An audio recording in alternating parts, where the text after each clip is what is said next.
Good afternoon, folks. My name is Chris Wilson with Modified Independence, and I decided to take the time out over the next couple of days to make a series of videos regarding what I think is one of the easiest ways that we can start by proactively reducing falls in the home.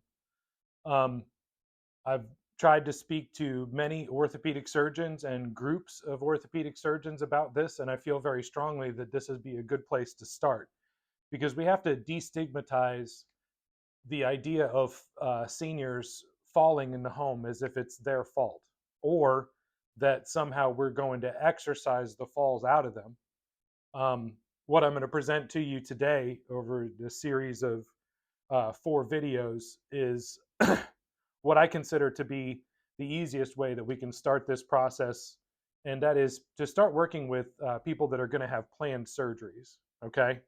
Um, and I'm going to demonstrate several pieces of equipment that are commonly recommended for people to use in order to move themselves around. But I noticed in 15 years of working in home care that there wasn't really any attention paid to the fact that more than 50% of lower extremity surgeries are actually planned surgeries, meaning the older woman has bone on bone in the knee. We used to hear that all the time, bone on bone. That means that there's no cartilage in there anymore, which means that the knee is very painful and can be very destabilizing. And you combine that with somebody in that age group is probably on a blood pressure medication, maybe on a blood thinner, maybe on a heart rate pill, something like that to counteract AFib. But in a lot of cases, they're actually on anti-inflammatories, but they're definitely on pain pills. And that's something that can, when you put that cocktail together, is very powerful. So I'm going to start with the least restrictive of all the devices today. I'm sitting on a knee scooter. This particular knee scooter has been loaned out probably, I don't know, probably 20 times.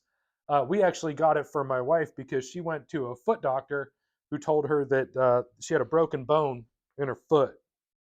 Um, Turns out that she's actually one of the 20%, 1 in 5 people that actually has an accessory navicular bone. So this podiatrist had no idea what they were talking about, and actually put my wife through my wife and I through a considerable amount of difficulty because we were traveling at that time and ended up having to get a folding shower chair that would go in our suitcase.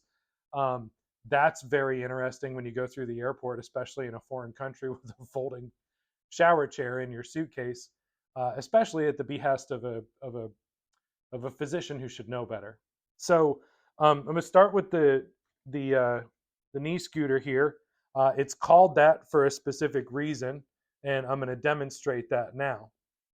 Um, when you are no longer able to bear weight on your foot, you can just put your knee on the pad here, and then there's a little handbrake. There's no horn on this one, honk honk. But then you got your basket for carrying all your stuff and everything like that. And the nice thing about these is they're bilateral, meaning if my right foot's the bad one, then I can put my right leg up here, and even if I have a walking boot, the walking boot can still hang off the back, which means that I'm not putting any weight on my foot, which means that I can use it for getting around.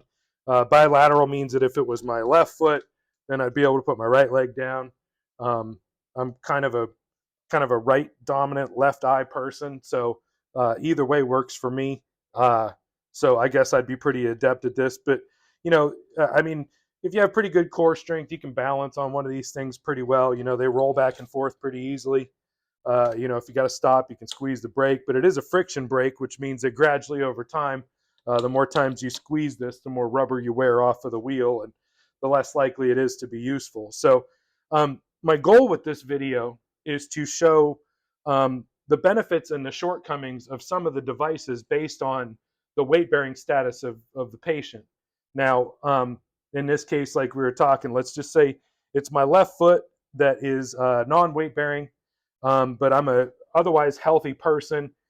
Say you go to the emergency room on a Friday night because something happened and you break your ankle, but they're not sure if it's going to require surgery. So they put you in one of those fancy boots and they tell you, oh, you got to get your weight off. So, why don't you use something like this? Because maybe crutches aren't the best choice. I don't have crutches.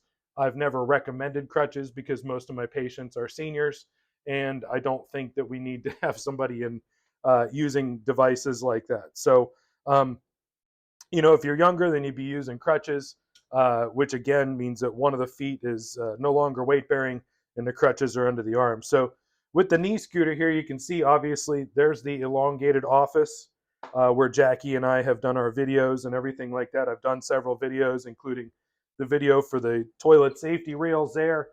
Again, the suction cup grab bar is back there. Please don't use it. It's there because I can't return it, and I just like to use it as a prop for some of the videos.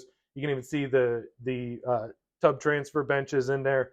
The rugs are in there because we have guests that come over and we still have to have our bathroom be presentable for our guests. But obviously, the first thing that we would be concerned with is getting those out of the way, because if something has happened and somebody has balance issues, we don't need to be causing any problems. So let's get this rug, and we'll get this rug. All right. So there we go. We moved the rugs out of the way. All right, here I am back to being magically non-weight bearing on my left foot. So the shortcoming of this is if I swing this thing around this corner, now I'll grant you that the doorway is definitely wide enough, but the angle is a little bit weird, especially considering what I was, the direction I was trying to come in. But a little bit of an issue here going from the carpet to the tile. The carpet and the tile are both on the same level. The plywood sheathing beneath here. So obviously that's a little bit of a difficulty. You got to get a little bit of a running start. And then once you get in the bathroom, not a lot of places to go. You might even consider, they're not the most mobile things, honestly. But they are a little bit more stable, like I said, than a pair of crutches. So, if this was the case, hi there. If this was the case, I'd probably actually recommend that my patient, if they're stable enough to be on something like this, there's that bump again. Bump it over the edge. There we go. So now getting in here, obviously if we come in this way, then, here's the problem. You have to lock the brake so that the thing doesn't move, but it does have a brake lock on it. So now if I was to want to use the sink over here, then I'd be able to do that. But I'd also be able to come in here, step off of it, keep my foot up, reach back for the toilet safety rails and sit down. I could even get up from it, get a hold of the transfer bench and get a seat over here, get my foot inside the tub, take my shower, everything like that. When I'm done, obviously dry off, get my clothes on, get back in the thing. You wouldn't be able to shut the door unless somebody was assisting you. But everything pretty much would be pretty accessible. And this is a smaller bathroom. It's in my bonus room upstairs. So, it's really not meant for a lot of considerable tasks. It's really just for the things that you'd be doing in here. Not really set up for a lot of mobility. But I'll be honest with you, in all my years of being a home health therapist, a lot of the bathrooms were just like that. So, this actually wouldn't be too bad, except for the aforementioned issues as far as like being able to maneuver it around the corner.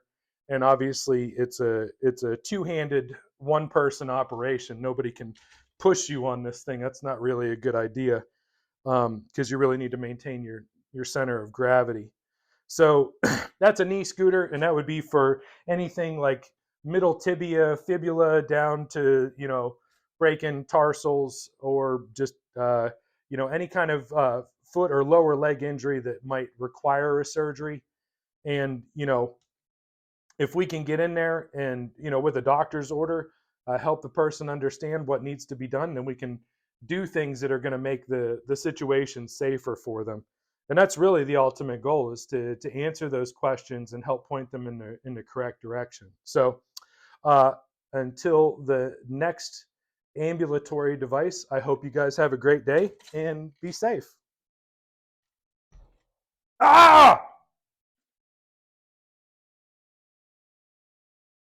Just joking.